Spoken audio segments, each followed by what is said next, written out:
ओम शांति। एक बार की बात है कि मुझे बहुत तेज बुखार था और काफी तेज बुखार था।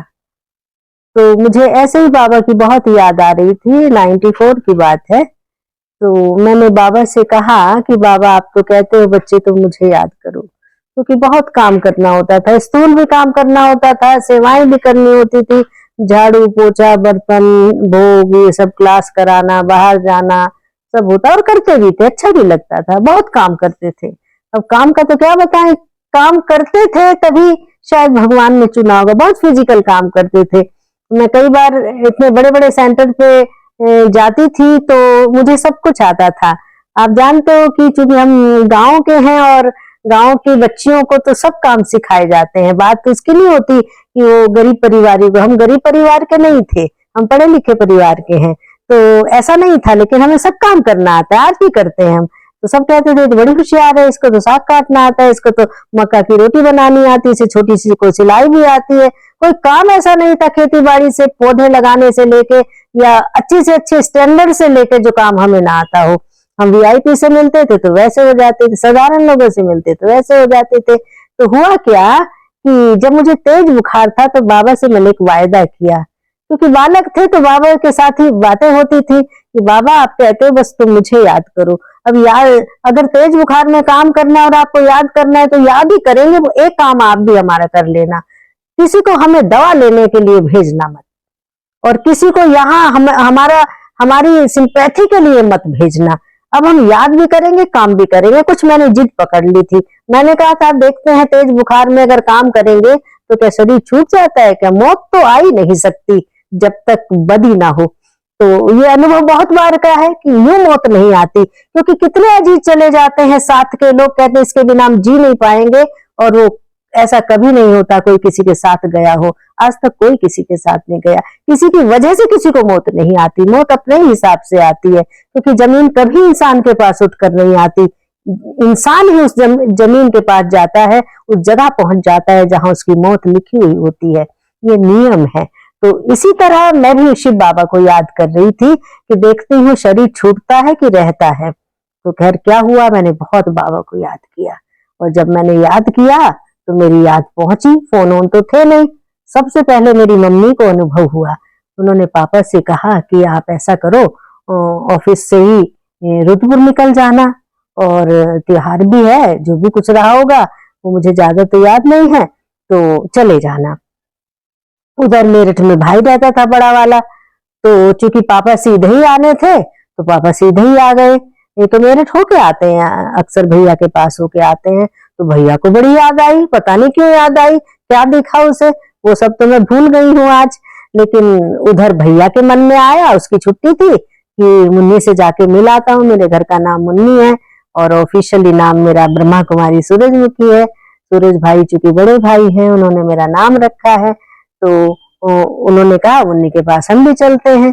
और इतना ही नहीं, आगरा जोन हमारा है, तो विमला बहन जी जो हमारी बड़ी बहन जी हैं, क्योंकि वो हमें बहुत प्यार करती थी, हैं तो हम मेरठ के, और मेरठ की देवता दादी की हमने बहुत परवरिश की है, उनकी हम बहुत चहेती कुमारी थे। पर इत्तेफाक रहा कि बहन जी के विमला बहन जी के पास हमारा था कुछ हिसाब किताब, तो हम उनके पास चले गए और उनकी सेवाओं में लग गए। वो हमें प्यार भी बहुत करती थी। बाबा ने उन्हें दिखाया भी था कि जो कुमारी तुम्हारे पास आई है इसे जाने मत देना इनको।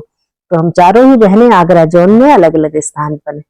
तो ऐसे बहन जी को भी पता नहीं क्या आया, बहन जी भी रुद्रपुर के लिए आ गई, जबकि 325 किलोमीटर दूर है, और खबर वबर तो तब कुछ होती नहीं थी, वो भी सीधे आ गई। आप देखिए, बहन जी अकेले तो आती नहीं, 2-3 बहनों को साथ लेके आई। छोटा सा सेंटर था, इतनी व्यवस्था तो होती नहीं थी। खाने पीने की तो खैर कहीं कमी नहीं होती है, बाकी लेटने की व्यवस्था तो चाहिए ही होती है। तो सारे के सारे आ गए। तो सबको ये अनुभव हुआ कि जाओ उसको देखो, उनको कुछ कुछ अनुभव हुआ, और वो एकदम इमीडिएट आए थे। ऐसे आए थे जैसे कोई अचानक किसी को कुछ महसूस हो जाता है तो आ जाते हैं। तो मैंने अपने मन ही मन में सोचा कि भगवान हमारी जिद का, उल्टी जिद का भी सीधा मतलब निकालते हैं।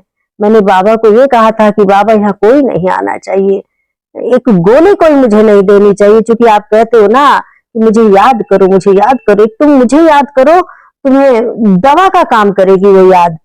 तो इतने सब लोग आए, उन्होंने मुझे दिखाया और तब मेरा इलाज चला थोड़ा सा, क्योंकि मुझे टाइफाइड था, तेज बुखार हो रहा था। तब उन्होंने मेरी बहुत, शायद मुझे तो लग रहा है कि बहन जी मुझे ले आई थी और मेरा फिर आगरा में मुझे दिखाया गया था, चेकअप कराया गया था। तो आप विचार कीजिए कि परमात्मा हमारी कैसे मदद करते हैं, क्योंकि हम परिवार के भी बहुत लाडले थे। हमारे खानदान में हमसे पहले लंबे समय तक किसी कन्या ने जन्म नहीं लिया था। हमारे फादर 2 भाई थे, उनके फादर अकेले थे, उनके फादर 4 भाई थे, ऐसे करके पीढ़ी दर पीढ़ी कन्या ने जन्म नहीं लिया था। तो ऐसे ही हमें बहुत लाड प्यार करते थे, चाचा भी, पापा भी, मामा भी, सब बहुत प्यार करते थे। इसको बताने की जरूरत तो है ही नहीं कि खानदान में कन्या का कितनी वैल्यू होती है, कितनी शोभा होती है। और बाबा भी कहते हैं, भगवान भी कहते हैं, कन्या वो जो 21 कुल उद्धार करे।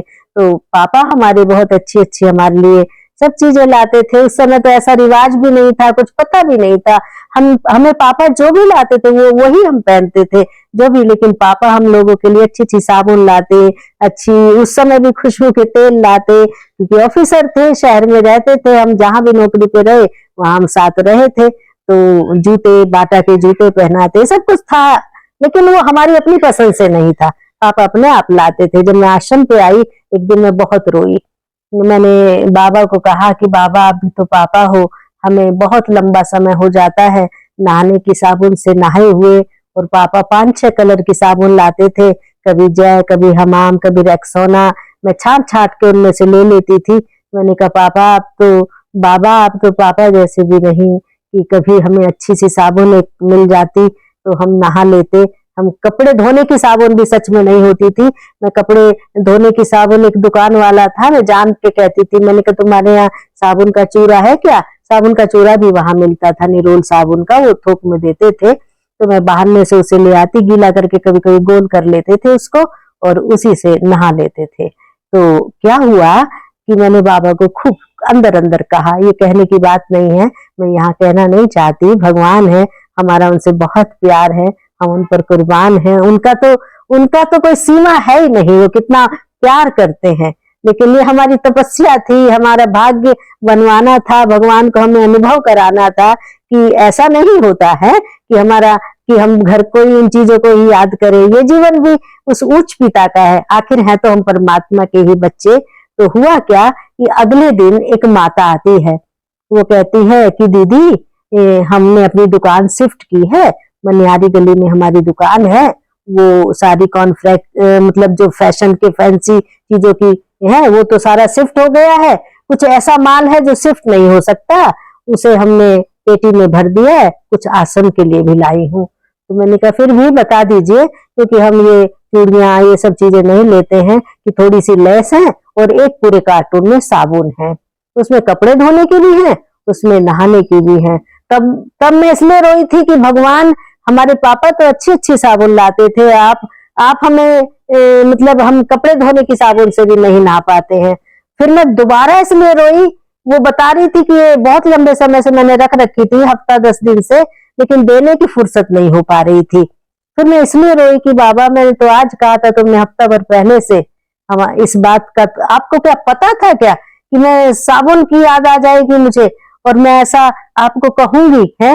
मैं साबुन के लिए या कुछ याद करके मैं आपसे ऐसी बातें करूंगी अंदर अंदर? उम्र कोई ज्यादा तो थी नहीं, आप सोचिए 16, 17, 18 साल में कोई बच्चा सेंटर पे रहने लगे और किसी की बड़ी बड़ी बेटी सेंटर पे रहने लगे, तो सोचते तो बहुत कुछ थे। एक बार मम्मी आ गई आश्रम पे, तो मम्मी के काम तो कुछ ज्यादा होता नहीं था, क्योंकि सिंपल सिंपल सब कुछ होता था। मम्मी कहने लगी लाओ मैं कुछ सेवा कर दूं। तो मैंने सोचा इनसे अब क्या कराना है, बैठे बैठे मेरी एक साड़ी फट रही थी, सूती थी वो, मैं मम्मी से उसे सिलवाने लग गई। अब मुझे क्या पता था वो भावुक हो जाएंगी, है 16-17 साल की बेटी सूती साड़ी माँ से सिलवा रही है, वो सुंदर सी साड़ी फॉल लगी हुई पहने बैठी हुई थी। तो वो भावुक हो गई कि देखना लड़की, हमारी लड़की। उन्होंने पापा को बहुत सुनाया, मेरे सामने इतना सुनाया कि शादी करते तब क्या करते ये और वो, तब उनको जो भी आया होगा मन में पापा अटैची भर के साड़ी वहीं से लाए, हालांकि वो साड़ी पहनने लायक नहीं थी, कोई चिकनी सी थी, कोई कैसी। लाए तो सब सफेद थे, लेकिन ब्रह्मा कुमारी के पहनने लायक एक भी साड़ी नहीं थी उसमें से।